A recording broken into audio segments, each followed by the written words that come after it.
Hello student, welcome to our channel. Student, आज हम लोग करेंगे चैप्टर 6। Chapter 6 is triangle. ये ज्योमेट्री का पोर्शन है। स्टूडेंट, ट्राइंगल हम लोगों ने किया था 6 से लेकर 7, 8, 9 एवरी स्टैंडर्ड में ट्राइंगल है। तो इस तरह 10th में भी इन्होंने ट्राइंगल रखा है। स्टूडेंट, ज़्यादा मैं इसका इंट्रोडक्शन नहीं देता हूँ। ट्राइंगल आप बहुत सारी बातें सीख के आए, लेकिन 9th में हमने किए थे कॉन्ग्रुएंट ट्राइंगल। कॉन्ग्रुएंट ट्राइंगल किसको कहते हैं? If for a given triangle, if corresponding sides and corresponding angles of one triangles are equal to the corresponding side and corresponding angles of other triangle, then triangles are congruent. Student, यहाँ पर जो congruent triangle हैं उनका shape और size same होता है, वो एक जैसे दिखते हैं। यहाँ पर हम लोग करेंगे क्लास 10th में सिमिलर ट्राइंगल। इसमें कॉन्ग्रुएंट ट्राइंगल और सिमिलर ट्राइंगल में थोड़ा फर्क है। कॉन्ग्रुएंट ट्राइंगल में एंगल भी इक्वल होते थे, साइड भी इक्वल होते थे, लेकिन सिमिलर ट्राइंगल में एंगल इक्वल होते हैं, साइड प्रोपोर्शन में होते हैं। सिमिलर ट्राइंगल कोई बड़ा हो सकता है, छोटा हो सकता है। हम लोग एक शॉर्ट वे में अगर बोलते हैं तो कॉन्ग्रुएंट ट्राइंगल मतलब जिसका शेप सेम और size same, while similar triangle में शेप तो सेम होता है लेकिन साइज अलग अलग होते हैं।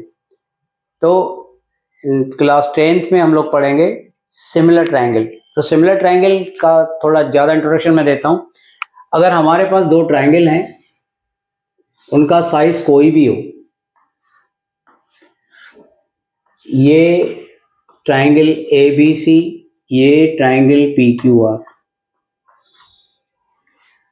तो सिमिलर ट्राइंगल की दो कंडीशन है। One is corresponding angles equal होते हैं। करस्पॉन्डिंग एंगल्स मतलब एंगल A का करस्पॉन्डिंग P है, B का Q और C का R, मतलब angle A equal to angle P, angle B equal to angle Q, angle C equal to angle R। तो करस्पॉन्डिंग एंगल्स इक्वल होते हैं सिमिलर ट्राइंगल में। जैसे कॉन्ग्रुएंट में भी इक्वल थे तो यहाँ भी इक्वल होते हैं। वहां पर कॉन्ग्रुएंट ट्राइंगल में करस्पॉन्डिंग साइड्स इक्वल होते थे, लेकिन यहां पर करस्पॉन्डिंग साइड्स प्रोपोर्शन में होते हैं। प्रोपोर्शन मतलब क्या? AB अपॉन PQ, ये एक रेशियो, ये corresponding sides BC upon QR, ये करस्पॉन्डिंग साइड का ratio AC upon PR, they are in proportion. Ratio proportion में होते हैं, इसका मतलब होता है स्टूडेंट कि रेशियोस आर इक्वल। ये हम करके है। तो अगर ट्राइंगल सिमिलर हैं तो वो दो कंडीशन में आते हैं। नंबर 1, उसके करस्पॉन्डिंग एंगल्स इक्वल होते हैं। नंबर 2, उसके करस्पॉन्डिंग साइड्स प्रोपोर्शन में होते हैं। तो ये होते हैं सिमिलर ट्राइंगल। इनके शेप सेम होते हैं, साइज सेम हो के नहीं हो वो इमटेरियल होता है। कभी साइज सेम होता है, कभी नहीं होता है। तो इनको कहते हैं हम लोग सिमिलर ट्राइंगल। इस चैप्टर में हम लोग एक्सरसाइज 6.1 है, 6.2, 6.3। 6.1 में ये ट्राइंगल का जो मैंने इंट्रोडक्शन दिया सिमिलर ट्राइंगल का, उस पे शॉर्ट क्वेश्चन पूछे हैं। 6.2 से पहले एक थियरम दिया है जिसको थेल्स थ्योरम कहते हैं, बेसिक प्रोपोर्शनलिटी थ्योरम कहते हैं, शॉर्ट में इसको BPT कहते हैं। Very very important theorem student, इसको अच्छे से करेंगे, इस तरह करेंगे कि आप कभी भूलो ही नहीं।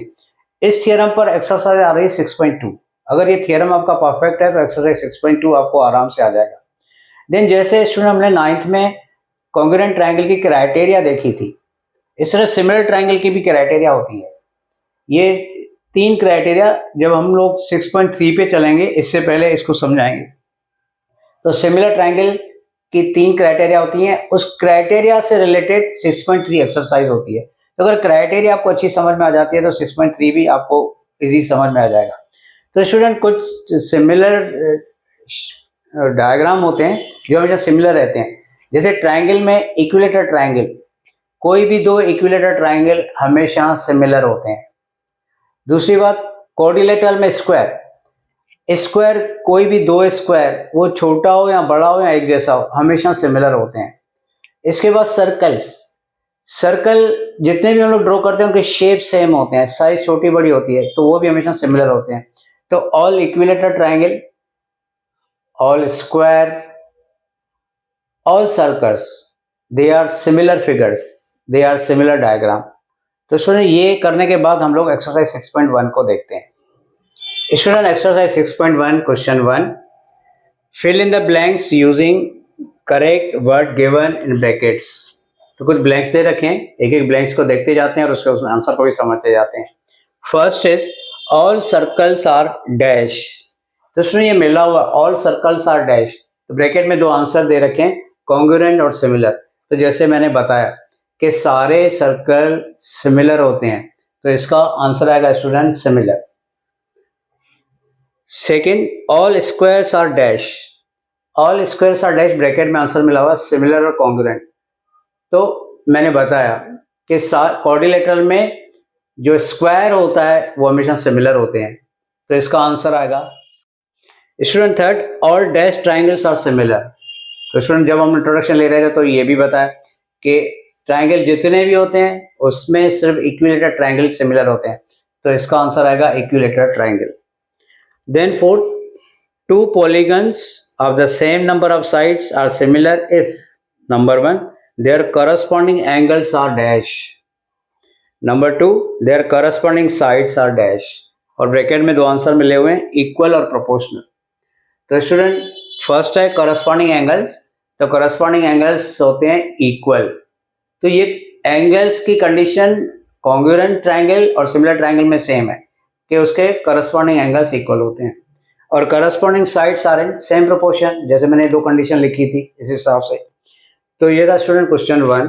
अभी हम लोग करते हैं क्वेश्चन 2।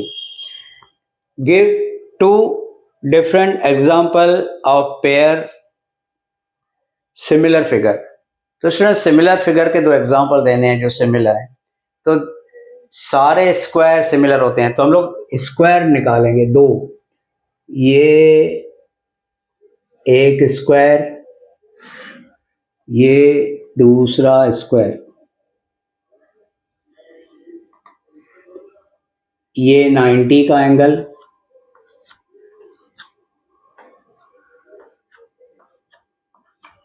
तो स्क्वायर हमेशा सिमिलर फिगर होते हैं। उसके बाद आप यहाँ पर दो इक्विलेटरल ट्राइंगल ड्रॉ कर सकते हो, आप यहाँ पर दो सर्कल ड्रॉ कर सकते हो, और हमने तीसरा भी बताया था इक्विलेटरल ट्राइंगल सर्कल और इक्विलेटरल ट्राइंगल सर्कल और क्या बताया था दूसरा, स्क्वायर। तो ये हमेशा सिमिलर होते हैं। देन नॉन सिमिलर, तो देखो स्टूडेंट इनको छोड़ के आप जो भी दो डायग्राम ड्रॉ करोगे वो नॉन सिमिलर होगा। या तो ये भी कर सकते हो कि एक ले लो आप रेक्टेंगल और एक ले लो ट्राइंगल, ये नॉन सिमिलर। एक ले लो आप पैरेललोग्राम, एक ले लो आप स्क्वायर, तो ये होंगे नॉन सिमिलर डायग्राम। तो ये इसके एग्जांपल कोई भी दो डायग्राम आप ड्रॉ कर सकते हो। तो स्टूडेंट ये था क्वेश्चन 2। इसके बाद स्टूडेंट क्वेश्चन 3 को देखते हैं। तो स्टूडेंट क्वेश्चन 3 दे रखा है, state whether the following coordinators are similar और नॉट। तो ये दो कोऑर्डिनेटर दे रखे हैं और पूछ रहा कि बताओ कि ये सिमिलर हैं कि नहीं। तो इसमें सिमिलर ट्राइंगल की पहली कंडीशन थी करस्पॉन्डिंग एंगल्स आर इक्वल।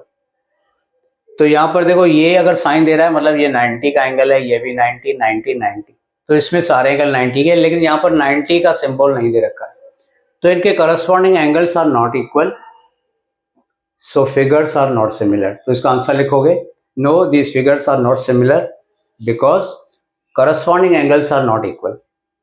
तो ये आंसर लिख के आप बताओगे। तो स्टूडेंट एक्सरसाइज 6.1 यहाँ पर खत्म होती है। उम्मीद है आपको समझ में आ गई होगी। नेक्स्ट वीडियो में हम लोग एक इम्पोर्टेंट थियरम करेंगे, थेल्स थियरम या BPT theorem. Very very important theorem, exam में ये हमेशा आता ही रहता है। इसके 4 मार्क्स की वेटेज होती है। तो नेक्स्ट वीडियो में आप इसको देखेंगे। Thank you.